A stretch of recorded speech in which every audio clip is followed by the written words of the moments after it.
Hello everyone, and welcome back to the Twisted Tales Studio channel, the channel where we just love ourselves some spooky stories.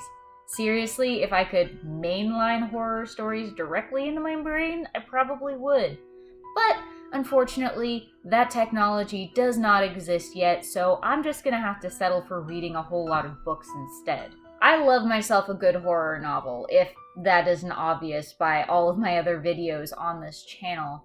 Unfortunately, going through a lot of books, not all of them are going to be hits. Some of them just aren't going to resonate with me, and I'm just not going to have enough material to give it its own 30-minute video. But just because a book isn't a hit with me doesn't mean it's not worth talking about. So, I've decided now that we've hit the 6-month mark, I'm going to do a roundup of all of the books that I've read so far that I am not going to be doing bespoke videos for. We're going to talk about what I liked about them, what I didn't like about them, and who I think might enjoy reading them even though they didn't really fly with me. So, without further ado, here is my reading list from January to June of 2021.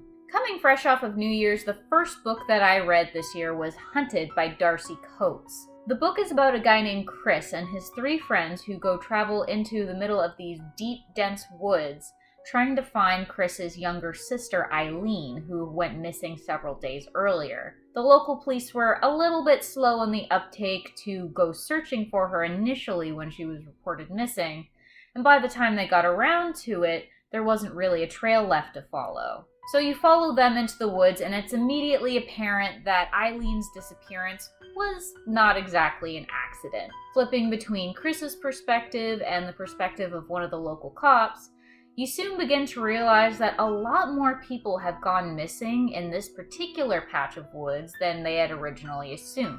And we're going to keep this whole video spoiler-free, so I'm just going to leave it at that for anybody who really would like to go out and read this book. So, why is it that I'm not doing a video for this book in particular, especially considering that it was the first book of the year that I read? And honestly, it's just because I found it kind of meh. Like, it was okay to get through. It doesn't really stand out in my mind. I didn't have a whole lot to say about it that would really have justified its own video. And, I also kind of saw the ending coming from like a mile away. Like, they telegraph it pretty early on, exactly what's going on, and then there's an additional twist at the end that I also kind of saw coming as well. So it went a little bit more into thriller territory, and I find I tend to be a lot harder on thrillers if they don't really pull something out of their butts that I didn't see coming already. So for anybody who really likes the sort of man versus nature or nature survival scenarios with a little bit of a thriller sort of mystery thrown in there, you'll probably like this one. I think I probably would have looked kinder on this one if I hadn't also read Devolution like right before it at the end of the year before. So with Devolution like fresh in my mind that I liked better, and it actually stood out a little bit more to me the way it was written stylistically and the plot, I probably would have rated this higher, but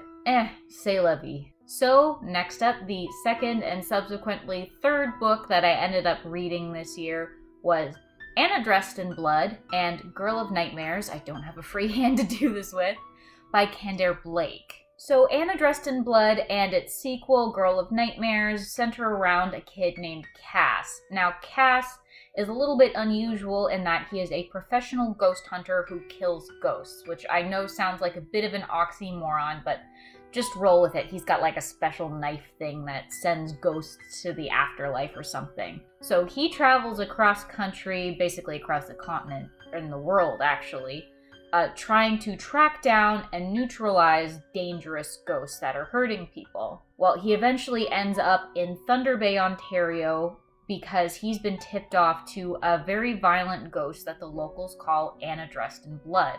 She's been given that name mainly because she's been seen walking around wearing this white party or prom dress, and it's just covered in blood, and it gets drenched in blood and like dripping when she's about to kill somebody. Now, Anna will kill anybody who really is dumb enough to go into her house, so the house has just been left derelict and rotting for years and years and years. Cass shows up, and obviously he's going to try and solve the mystery of what happened to Anna, how she was murdered, how she ended up the way that she did, because like there's curses involved and all this fun stuff. It's not a bad book. I do recommend it. The only reason it's ending up on this list of books that I'm probably not going to talk about exclusively is because I'm not the target audience for this book. So this is a YA horror-themed novel with a little bit of romance thrown in. I don't know what it is, but part of me thinks that I can keep returning to YA and it's still gonna hit me like it did when I was like in my preteens, teens, and even into like my very early 20s when I was really enjoying this genre, like especially like fantasy and dystopian. But apparently my 30-year-old ass has just really grown past that phase. The writing of it just doesn't stick with me anymore. I find that they have to go through everything super quick in order to keep things like YA length. And I really like me some doorstop fiction, so it's just not my cup of tea anymore. Yes, I'm using the excuse, it's not you, it's me. So I would actually really strongly recommend this if you have anyone in your life who is in that like preteen to teen range, who likes like horror themed things and is looking for something to read. Anna Dressed in Blood is a really good option. It's a very age appropriate and safe option. The next book on my list is Lakewood by Megan Giddings. So this book is about a girl named Lena whose grandmother has recently passed away. I believe it was from cancer. And her mother has also had a lot of ongoing health issues as well. So as you can imagine, she lives in the States. Her family has a ludicrous amount of medical debt that she needs to deal with. So she drops out of college and she goes into this medical clinical trial or clinical test that's taking place in a town called Lakewood in Michigan. So you can pretty much fill in the blanks from there. She arrives, everything's super duper top secret. She's not allowed to know what these tests and trials are for, what sort of drug she's taking. She's only told that it's going to help the world, it's going to help people, it's going to save lives. And obviously from there, like, the freaky stuff starts happening. There's actually a few really disturbing scenes in this book. I was really on board for it for probably the first half to maybe the first 2/3. But then the reason it ended up on this list and not getting its own bespoke video is because for me it really lost steam right at the end. So you've got all this really odd stuff happening and you keep expecting there to be these huge revelations, and there's some bigger revelations, but I would have liked to really explore the town and the facility and maybe the people working within it a little bit more, and maybe just have a more oomphy ending. I'm so hard on endings. I don't know what it is.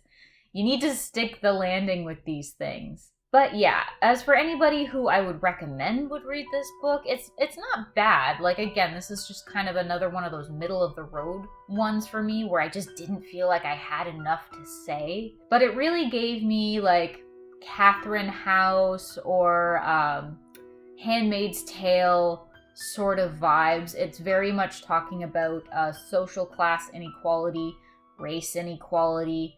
This is all very much rooted in the real life distrust that the Black community has of the medical community, because there is historical precedent for them basically preying on them and victimizing the Black community. So the fact that this is rooted in very real cultural fears is going to hit home and resonate with a lot of people, and that is what initially drew me to this novel. So yes, that is Lakewood by Megan Giddings. Go ahead and pick that one up if you think that synopsis sounds interesting.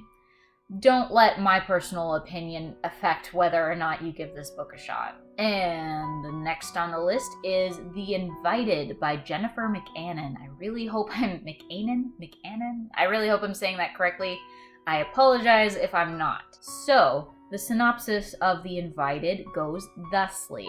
So Helen and her husband, fuck, what's her husband's name? I don't know. Her husband was very forgettable. Let me double check that. Nate. I was about to call him Nick, but his name is Nate. So Helen and Nate have bought this patch of land in Vermont that's out in the rural area. It's out in the sticks. And like the beginning of at least half of all haunted house stories that I've ever read, this couple has dropped their lives in the city, their cushy jobs in the suburbs, and they want to move out to the countryside and just live a very simplistic life. They want to have a garden, they want to sell artisanal goods, that sort of very hipster. That's the word I'm looking for. Very hipster. And they're going to try and do this all themselves. They are building this house from scratch, from the ground up, and they're living in a trailer throughout most of this book next to the construction site of the house that they're building until it's actually livable. So the wife, Helen, finds out that there's actually a little bit of a dark history behind this particular patch of land. Apparently, way back, so however many years ago, a woman named Hattie Breckenridge was hanged on the property for being suspected of being a witch. So this prompts Helen to start looking into the town's history, and through this she finds all of these tragedies that are happening to these women that are connected to Hattie in some way. So what Helen does is she begins collecting artifacts and she starts incorporating them into the building of her new house. So in essence, what this story is the story of a haunted house being built as a haunted house. And that is what drew me to this book. I thought it was a very interesting premise. Helen is a dumbass. I will say that up front. She goes and she finds like this random like beam that was part of the construction of an old schoolhouse that had burned down a while ago. She gets this fireplace mantle that was in a house that was the scene of like a murder-suicide, and then she gets these bricks from an old, I think it was a textile mill that had burned down, and then a bunch of women inside died, so she uses all of these materials in the building of the house. And obviously when you do that, you're just asking for spooky shit to start happening. Yeah, so despite me really, really wanting the premise of this book to work, what killed it for me was not as much the plot, it was more the characters, in that I liked none of them. Which is really unfortunate. Like, I wasn't a huge fan of the main character, Helen. She was a little bit like, like, she just didn't leave a lasting impact on me. And also, dumbass, like, pulling all of these haunted items into her house. What did you expect was gonna happen? I didn't like the husband. The husband was kind of an ass. He had his head up his own butt, and he was one of those know-it-all people that you just want to smack upside the head. And then there's this teenage girl character that they introduce who's just straight up annoying, and I didn't like her or any of her perspectives or her narration. This is an instance where I like the story, I don't like the characters, but the combination of the two was not enough to make a video of me ranting about the things that I didn't like. Yeah, I just wouldn't have had enough things to complain about to quite make its own video on this book. So it's in this list. If you like the premise of that, though, maybe give it a try. Maybe you guys will be a little bit more forgiving of the characters than I was, but they didn't do it for me. So, the next book on my list is Malorie by Josh Malerman. So this book is actually the sequel to Bird Box, which, unless you've been living under a rock this past, year and a half, was actually adapted into a movie on Netflix. Now, I read Bird Box, and I really, really loved it. It was amazing. I actually listened to it as an audiobook while I was working, and that was another one that I shouldn't have been listening to as an audiobook while I was working, because there were scenes in that book that just gave me chills and was very distracting. Just FYI. And the dog is hitting the camera. Chill out. Lay down. Okay. Continuing, so I really, really wanted to like Malorie. For any of you who are not familiar with the story, the basic premise of the world of this book is that the Earth has been invaded or taken over by these things, these entities that nobody really knows what they are, because if you look at them, and even if you look at videos of them, you'll go insane. And like, this is the same for people as it is for animals, and so on and so on. So anybody who looks at these things goes insane, they lash out, they hurt themselves, they hurt others, and they usually end up causing a lot of damage before they go down. So it's just really not a good situation.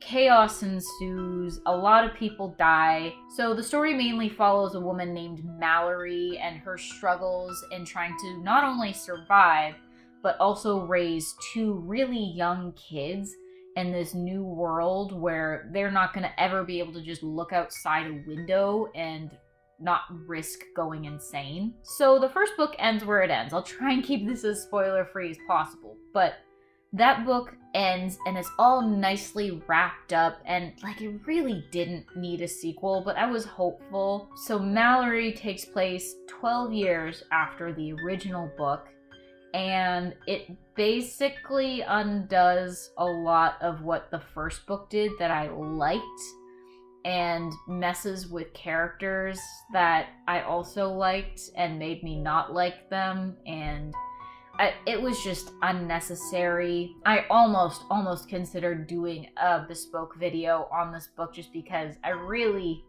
didn't like it. I could have gone my whole life just reading Bird Box and denying that Malorie ever existed. So, Malorie the book, not Malorie the character. Yeah, whatever. If you really want to find out how Malorie's story continues after the end of the first book or the first movie, they end the exact same either way, actually. Spoiler alert. Yeah, go ahead and give this a read, but I'll say that I could have left it, and my life is no better really knowing what happened 12 years after the end of Bird Box. So, also, just don't over-explain your monsters. Like, things stop being scary when you over-explain your monsters. Like, don't do it. I know people want to know, but don't do it. Leave me in suspense. That's what makes them scary. My brain will come up with more scary shit than you ever could. And next on our list is Stranded by Bracken MacLeod. So this book is all about a ship called the Arctic Promise, which ends up going up north to deliver a whole bunch of equipment to an oil rig that's out in the middle of the Arctic Ocean, I believe, but correct me if I'm wrong. Either way, they're going up where it's not very habited and is very cold. They get stuck in like a once-in-a-lifetime storm that blows them seemingly way off course, and they get stuck in a whole bunch of pack ice that really should not be there. Regardless, they're stuck. They have to deal with it, and of course, all of their radioing equipment, all of their satellites, anything that they could possibly use to signal the outside world that they need help, it's down. So our main character is a guy named Noah, who is being generally ostracized by the other members of the crew because there was a whole big to-do that happened before the start of the book where another crew member got in an accident and he unfortunately died, and they blame Noah. It wasn't really his fault, but they blame him anyway, so that's the whole thing.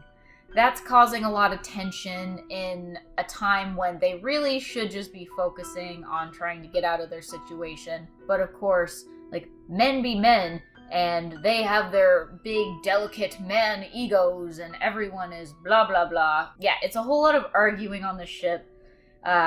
Yeah, if it's not obvious, this is one of the biggest issues I've had with this. I didn't like many of the characters. I mean, the main character was okay. He was an okay dude. Like, one other dude is likable, basically. Like, one other guy is likable, and all the rest of them are just assholes, for the most part. Maybe there's two other guys that were kind of nice, but they were, like, very minor side characters, and things happen, so I'm trying not to give any spoilers, I'm sorry. This is a really shit description for this book that I'm giving. So it's really difficult to go on telling you guys what this book is about without giving spoilers, so I'll just say here that in addition to not liking like 80% of the cast, I was not really down for the twist at the end. The description advertised this as being like Jacob's Laddery / The Thing, like John Carpenter's The Thing, sort of adjacent, which for me, maybe Jacob's Ladder a little bit, but I don't get how this kind of compares to The Thing at all.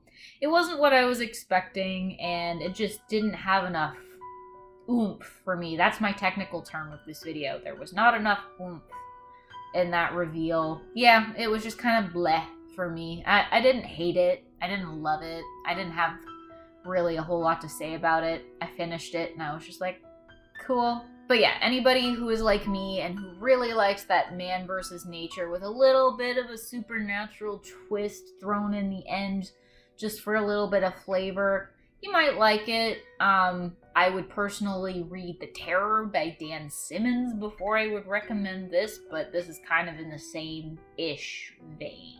The next book that I read was The Chill by Scott Carson. This guy gave me quite a few. The Fisherman by Scott Langdon. Was it Scott Langdon? Past me will correct me if I'm incorrect. But anyway, this gave me The Fisherman flashbacks because it actually takes place in the exact same area of upstate New York as The Fisherman does, and it also centers around a reservoir that has like supernatural, spooky, doopy stuff happening. So that's what initially drew me to this, because like in my mind I thought to myself, I'm gonna get another Fisherman experience, and that was one of my probably top 2 or 3 books of 2020. So I read this and it wasn't really, again, this is another meh book. I didn't hate it. I didn't love it. So this book is about basically this reservoir was built in a floodplain where this town used to be. So of course the government comes in and they force everyone in this little town to pick up and leave so that they can make a reservoir so that they can send water down to New York, where they have a huge population and they really, really need fresh water. So that was a huge, big, dramatic thing that happens before the start of the book.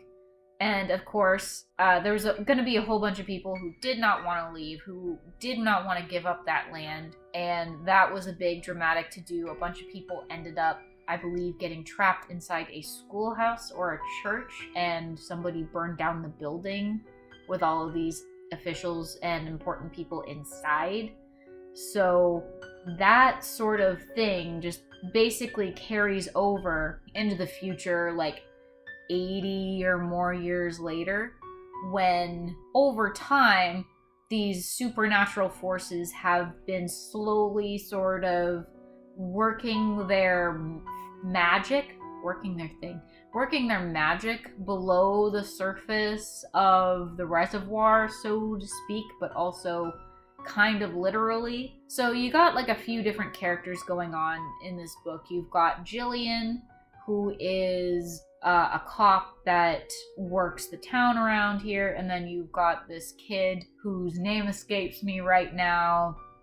Future me, if you could like maybe put something in here, maybe, I don't know. But he is like your classic screw up kid who was supposed to, or had planned on becoming part of the Coast Guard. So he's like a super athlete swimmer, which will totally come in handy later. But yeah, they're trying to figure out exactly what's happening with the mystery around this dam, because signs are saying that something really bad is gonna happen. And I mean, it's a dam with a bunch of towns south of it in the floodplain. I'll let you put those puzzle pieces together. Man, I'm having a really time describing this book, mainly because I found it kind of boring. Again, like, I'm the type of person who likes my doorstop fiction, but this book I felt like was a little bit longer than it needed to be. I was quite bored at times, and then when things did happen, it was really, really spaced out. I didn't feel particularly connected to the characters. I didn't hate them. but I just didn't feel particularly attached to them. I feel like I should have been more attached to Jillian because she was the one whose family had originally come from this town that was now underneath the lake. So, like, I feel like she should have really been more ingrained in my mind, but she actually doesn't really even appear until, like, I want to say, like, a quarter or a third of the way into the book. Like, we don't actually, you hear about her, but you don't actually get to meet her until a little bit later in than a lot of the other characters. Like, every other character has been introduced by that point. Yeah, I just didn't leave a whole lot of an impact on me. It's another book, too, where I feel like the ending just kind of fizzled out. They had this big bad thing that happens, like, I want to say around the 3/4 mark, a big bad thing happens. They deal with that, but then they still haven't dealt with the supernatural element. Like, that hasn't been neutralized. So you're waiting on this big epic climax or confrontation, but after the big bad thing that happened, the actual ending just kind of went. That's the technical term for it. So yeah, it didn't do it for me. As for who might like this book, the writing style struck me as kind of like Stephen King-y. Like, you know how he likes to write his supernatural elements? This book kind of reminds me of that. It's just maybe one of Scott Carson's other books will ring true with me, because not every single one of Stephen King's books rings true with me either. So it could just be a matter of taste, really. I think that's probably what it is. And last on this list is The Sanatorium by Sarah Pearse.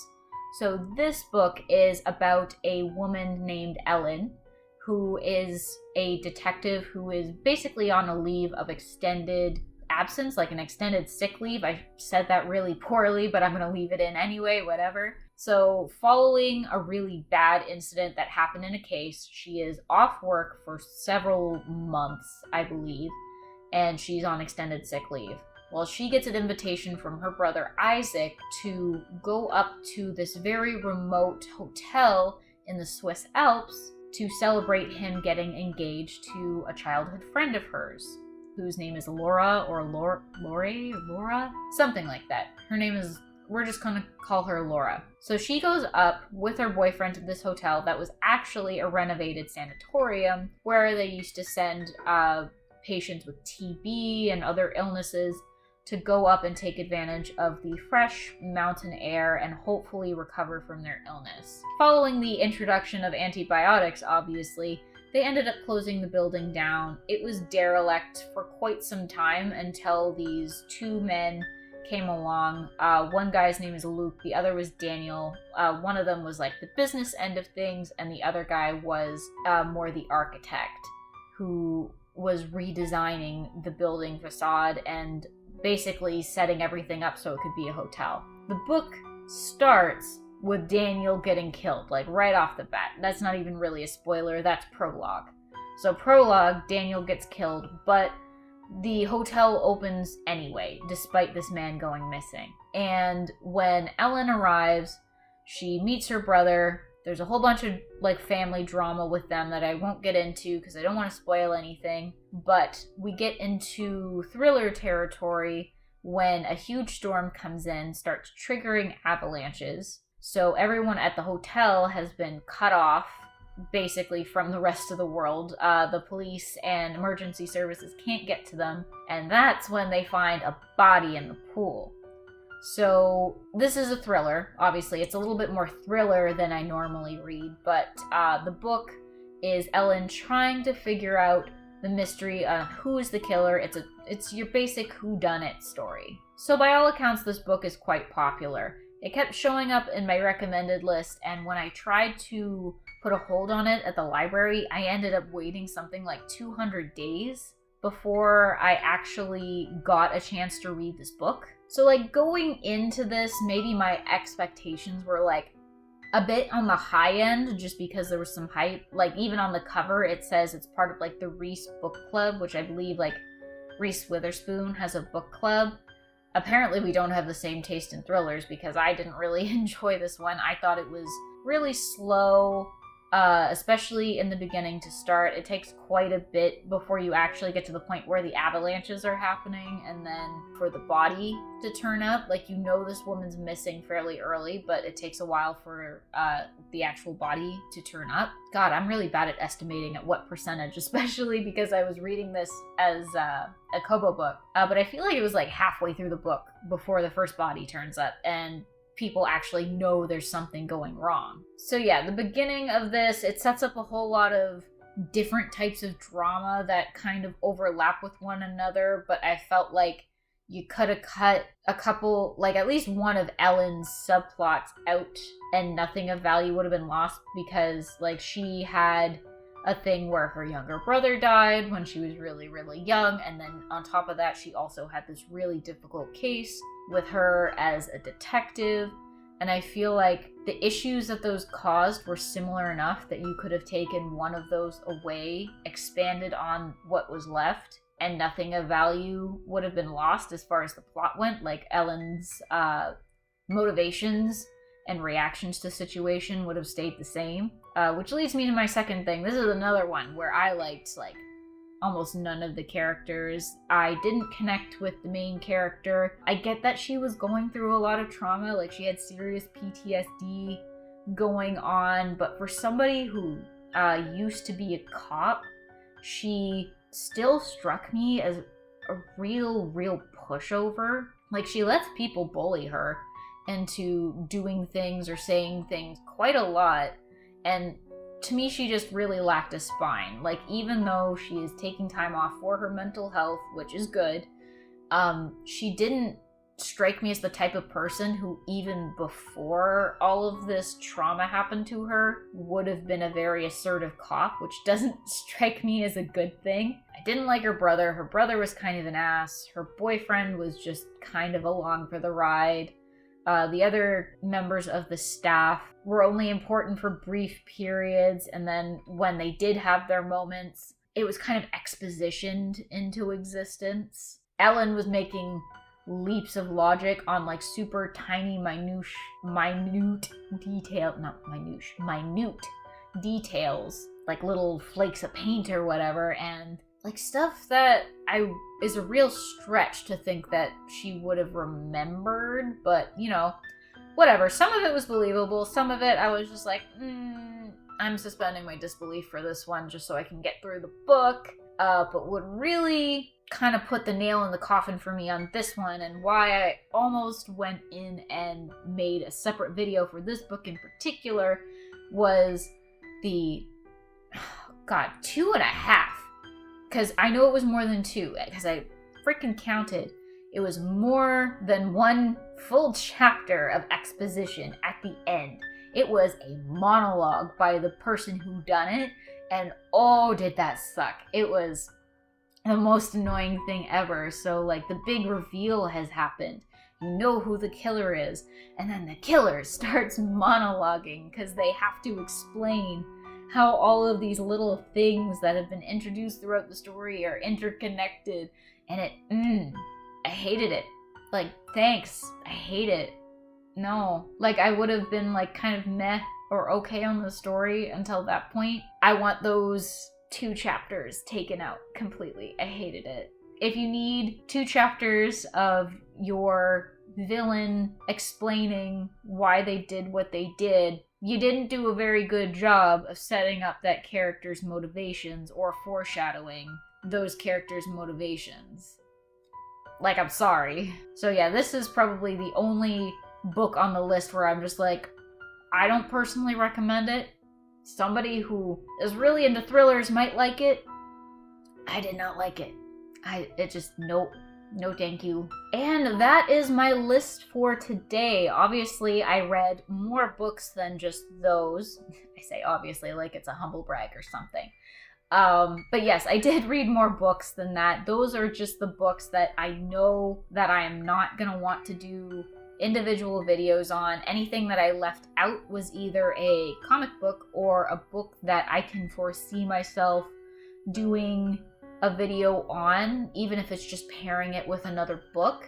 So I left those ones out just in case, just so I don't repeat myself too much. And like I said at the beginning of the video, these are all just my opinion. If there's any books on this list that you really liked and you just think I'm flat out wrong or I just didn't get something, go ahead and tell me in the comments below. I'm more than happy to talk about books, and I love to know why these books spoke to you in particular. And with that being said, I would like to leave you guys today with a word from our sponsors, me. For anybody who is new here, I have a Redbubble account where I post new designs weekly. This week's design will be edited by future me into this void above my hand. I'm sure it'll be awesome, and I'm sure that somebody out there will like it. I am a very small, new, budding YouTube channel, so if you guys go to that store and you see something that you like, if you pick up something, it helps me a lot, but obviously, no pressure. But you want to know what you can do that is absolutely free and takes no time out of your day. It's to hit that little subscribe button, the one, the red button right below this video. If you click that and you give this video a thumbs up, it really gets my videos in front of more eyes and it helps my little channel grow. And I love every single one of my subscribers. I love you. I appreciate you all so much. And I look forward to seeing each and every one of you guys in the next episode. So until next time, bye!